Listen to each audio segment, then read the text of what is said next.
மாட்டிக்கிட்டோமே நாம வயல்வெளியில.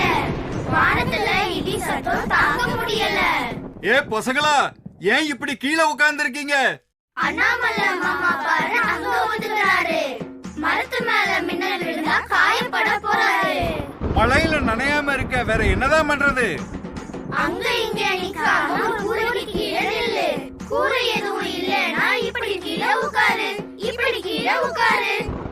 மின்னலுடன் கூடிய இடி சத்தம் கேட்கும் போது நீங்கள் ஒதுங்க இடமில்லாமல் திறந்த வெளியில் இருந்தால் தரையில் அமர்ந்து இப்படி காதுகளை நன்றாக மூடிக்கொள்ளவும். முக்கியமாக உங்கள் குதிகால்கள் ஒன்றை ஒன்று தொட்டுக் கொண்டிருக்க வேண்டும். மின்னல் தாக்கும் அபாயம் உள்ளவைகள் உயரமான மரங்கள், மின் கம்பங்கள், மின் கம்பிகள், நீர் நிலைகள் என்பதை மறக்காதீர்கள். ஆகவே அவற்றிடம் இருந்து விலகி இருங்கள். விழிப்புடன் இருப்போம், தயாராக இருப்போம். வழங்கியவர்கள் தேசிய பேரிடர் மேலாண்மை மற்றும் தமிழ்நாடு பேரிடர் அபாய குறைப்பு முகமை.